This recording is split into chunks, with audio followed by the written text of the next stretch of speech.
اعوذ باللہ من الشیطان الرجیم بسم اللہ الرحمن الرحیم۔ ناظرین، ناظرات، سامعین، سامعات، دنیا بھر میں چینل کو دیکھنے والے حضرات، آج کا ہمارا موضوع ہے عورت کو وراثت میں نصف حصہ، سنگل حصہ، ہاف حصہ ملتا ہے اور مرد کو ڈبل یعنی دگنا حصہ ملتا ہے۔ اور اس پر کچھ کسی دور میں اعتراضات ہوتے رہے، لیکن الحمدللہ اب وہ دور آ چکا ہے کہ جو مستشرق ڈاکٹر ہیں غوستان بولون، انہوں نے اپنی کتاب حضارت العرب میں لکھا کہ قرآن نے وراثت کے متعلقہ یہ جو قانون بیان کیا ہے یہ عظیم عدل و انصاف پر مبنی ہے۔ اور ایک جگہ انہوں نے کہا کہ یورپی جو قوانین ہیں ان سے بھی یہ قرآن کا قانون اعلیٰ ہے، تو یہ قرآن کی صداقت اور حقانیت کی دلیل ہے۔ صدر الافاضل مولانا سیدنا نعیم الدین مراد آبادی علیہ رحمہ فرماتے تھے، گرنتھ ہمیں یاد نہیں ہے لیکن قرآن کا یہ اعجاز ہے کہ دشمنوں کے سینے میں بھی جا کر وہ گڑ جاتا ہے۔ تو قرآن نے یہ بیان کی حقیقت، اس پر ہم 3 دلائل پیش کرتے ہیں، پہلے اجمالاً اور پھر اس کے بعد تفصیلاً۔ دیکھیں، قرآن نے یہ بالکل عدل و انصاف کا فیصلہ کیا ہے۔ اس کی وجہ یہ ہے کہ مرد کے اوپر خرچ کرنے کی کئی ذمہ داریاں ہیں۔ جی، مرد نے کما کر اپنی محنت کر کے بیوی پر خرچ کرنا ہے، مرد نے اپنے جو بچے ہیں ان پر خرچ کرنا ہے وغیرہ، لیکن جو عورت ہے اس پر یہ نہیں ہے۔ دوسرا یہ کہ مرد تو لازماً عورت پر خرچ کرے گا، لیکن عورت نے اگر صدقہ بھی کرنا ہوتا تھا زمانہ رسالت میں تو وہ بھی حضور کی بارگاہ میں جا کر سوال کرتی کہ میں امیر ہوں، میرا شوہر غریب ہے، کیا میں اپنے شوہر پر صدقہ کروں؟ تو وہ صدقہ ادا ہو جائے گا۔ اس کا مطلب ہے کہ جو ہے مرد خرچ کرتا تھا اور عورتیں جو ہے وہ شوہر پر نہیں خرچ کرتی تھیں۔ اور تیسرا یہ کہ اگر کوئی بندہ طلاق دے دیتا ہے، عورت کو مطلقہ ہے اور اس کا شیر خوار بچہ ہے، دودھ پینے والا بچہ ہے، اب قرآن نے کہا ہے کہ کس پر اس کے اخراجات ہیں، دودھ کا خرچ وغیرہ کس پر ہے؟ وہ اس کے والد پر ہے، مرد پر ہے۔ تو اس لیے قرآن نے یہ عدل و انصاف کا فیصلہ کیا ہے۔ ہم تینوں دلائل تفصیل کے ساتھ بیان کرتے ہیں۔ پہلی دلیل دیکھیں، قرآن نے واضح کہا الرجال قوامون علی النساء بما فضل اللہ بعضهم علی بعض۔ یہ اس دلیل سے پہلے اب یہ مطلق جو حکم ہے اس کو ذہن میں رکھیں، یوصیکم اللہ فی اولادکم للذکر مثل حظ الانثیین۔ قرآن نے حظ الانثیین کہا کہ عورت کو سنگل اور مرد کو دگنا حصہ وراثت میں جو ہے وہ دیا جائے گا۔ اب پہلی وجہ الرجال قوامون علی النساء بما فضل اللہ بعضهم علی بعض وبما انفقوا من اموالهم، مرد عورتوں پر کیا ہیں؟ نگران ہیں یا منتظم ہیں یا حکمران ہیں۔ قوامون کے کئی تراجم ہیں۔ بما فضل اللہ بعضهم علی بعض، اس وجہ سے کہ اللہ نے بعض کو بعض پر فضیلت دی ہے۔ اب فضیلت کی وجوہ کیا ہے؟ ان میں سے ایک یہ ہے وبما انفقوا من اموالهم، کیونکہ مرد جو ہے وہ عورتوں پر خرچ کرتے ہیں۔ اب اس کی تفسیر کیا ہے؟ عصر حاضر کے مفسر ڈاکٹر المراغی مصری، آپ اپنی تفسیر المراغی کے اندر لکھتے ہیں وجعل حظهم من المیراث اکثر من عزهن لأن علیہم النفقۃ ما لیس علیہن۔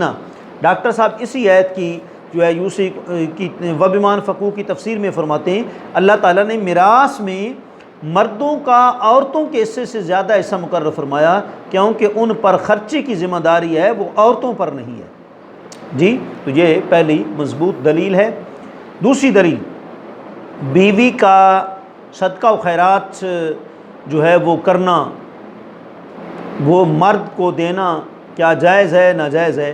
تو بڑی مشہور صحیح مسلم کی حدیث پاک ہے، حضرت عبداللہ بن مسعود رضی اللہ تعالیٰ عنہ، بخاری میں بھی ہے کہ اہلیہ حضرت زینب رضی اللہ تعالیٰ عنہ تھی، وہ بڑی صاحب ثروت تھیں، تونگری والی تھیں۔ حضرت عبداللہ بن مسعود پر کچھ غربت کے دن آ گئے، تو اب انہوں نے کہا کہ میں آپ پر خرچ کر سکتی ہوں کہ نہیں؟ انہوں نے کہا کہ آقا علیہ الصلوۃ والسلام موجود ہیں، سرکار سے پوچھ لیا جائے۔ حضرت زینب فرماتی ہیں میں آئی دروازے پر تو میں نے دیکھا کہ انصاری خاتون بیٹھی ہوئی ہے، جی، اور وہ انصاری خاتون جو ہے اس کی بھی ضرورت میری ضرورت والی تھی، یعنی اس نے بھی یہی مسئلہ پوچھنا تھا کہ کیا بیوی شوہر پر صدقہ کر سکتی ہے یا نہیں، اگر کرے گی وہ قبول ہوگا یا ریجیکٹ ہوگا، اس نے بھی یہی پوچھنا تھا۔ تو آقا علیہ الصلوۃ والسلام کو تو ہیبت دی گئی، فرماتی ہیں کہ میں نے حضرت بلال کو کہا کہ یہ جا کر حضور کے سے تم مسئلہ پوچھو، لیکن حضور کو بتانا بھی نہیں کہ بہر کون ہے۔ حضرت بلال کہتے ہیں میں نے جا کے حضور سے استفسار کیا، آقا علیہ الصلوۃ والسلام کی خدمت میں عرض کیا، سرکار نے فرمایا کہ یہ مسئلہ پوچھنے والی کون ہے؟ میں نے کہا جی وہ خاتون ہیں۔ کون سی خاتون ہیں؟ میں نے کہا 2 خاتون ہیں، ایک انصاری خاتون باہر بیٹھی ہے اور ایک حضرت عبداللہ بن مسعود کی وائف ہیں، ان کی آلی حضرت زینب رضی اللہ تعالی عنہا ہے، وہ یہ مسئلہ جو ہے وہ پوچھ رہی ہیں۔ تو آپ نے فرمایا کہ لہما اجران اجر القرابۃ و اجر الصدقۃ، جی یہ جو ہے آپ نے فرمایا، بخاری شریف کتاب الزکوٰۃ ہے اور یہ حدیث وہاں موجود ہے، 1466 رقم الحدیث ہے، مسلم کے اندر بھی جو ہے وہ موجود ہے کہ سرکار نے فرمایا کہ 2 دگنا تمہیں ثواب ملے گا، ایک تو قرابت کا ثواب اور دوسرا صدقے کا ثواب۔ اس حدیث سے معلوم ہو گیا کہ شوہر کی تنگ دستی اور بیوی کی تونگری کے باوجود اس پر اپنے شوہر پر خرچ کرنا واجب نہیں ہے، کیونکہ جس پر خرچ کرنا واجب ہو اس پر صدقہ و خیرات قانون یہ ہے کہ نہیں کیا جا سکتا۔ جی تو امام بخاری نے اس حدیث پر عنوان قائم کیا باب الزکوٰۃ علی الزوج والایتام فی الحجر، یعنی خامند اور زیر تربیت یتیم بچوں کو زکوٰۃ دینے کے متعلقہ جو ہے وہ کیا حکم ہے۔ جی تو حضرت زینب نے عرض کیا اے اللہ کے نبی، آج آپ نے صدقے کا حکم دیا تھا، میرے پاس زیور ہے جس کو صدقہ کرنا چاہتی ہوں۔ تو حضرت عبداللہ بن مسعود میرے شوہر کا خیال ہے بلا شبہ جس پر صدقہ کرو گی وہ اور ان کے لڑکے ان سے زیادہ مستحق ہیں۔ تو آقا علیہ الصلوۃ والسلام نے فرمایا صدق ابن مسعود زوجک و ولدک حق من تصدقت به علیہ، حضرت عبداللہ بن مسعود نے سچ کہا، اس صدقہ کے تمہارے شوہر تمہارے لڑکے ان سے زیادہ مستحق ہیں جن پر تم صدقہ کرو گی۔ تو خلاصہ یہ نکلا کہ عورت پر اپنی تونگری اور خامند کی تنگ دستی کے باوجود اپنے خامند اولاد پر خرچ کرنے کی کوئی ذمہ داری نہیں، تاہم اگر وہ خرچ کر لے گی تو اس کا خرچ کرنا قبول ہو جائے گا۔ یہ دوسری ہماری دلیل تھی۔ تیسری دلیل، دودھ پلانے والی متعلقہ ہے اور شیر خوار بچہ ہے، اس کا خرچ کس پر ہے؟ اس کے والد پر ہے۔ اللہ رب العزت نے واضح قرآن مجید میں سورہ بقرہ میں فرمایا والوالدات یرضعن اولادہن حولین کاملین لمن اراد ان یتم الرضاعہ وعلی المولود لہ رزقہن وکسوتہن بالمعروف، کہ مائیں اپنے بچوں کو 2 سال تک دودھ پلائیں، یہ ان کے لیے جو مدت ارضاعت پوری کرنا چاہتی ہیں، اور باپ پر دودھ پلانے والی ماؤں کا کھانا اور کپڑا عرف عام کے مطابق جو ہے وہ واجب ہے، کیونکہ اعلیٰ الزام کے لیے آتا ہے، لزوم کے لیے آتا ہے، اس کا مطلب وہ لازم ہے۔ جی اور اسی آیت کی تفسیر میں دیکھیں علامہ محلب جو ہے شرح صحیح البخاری ابن بطال کی 3ری جلد ہے، 492 صفحہ ہے، اس کے تحت وہ یہ عبارت لائیں والدلیل علی ان المرأة لا تلزمها النفقة على بنیها قول تعالی وعلی المولود لہ رزقہن وکسوتہن بالمعروف۔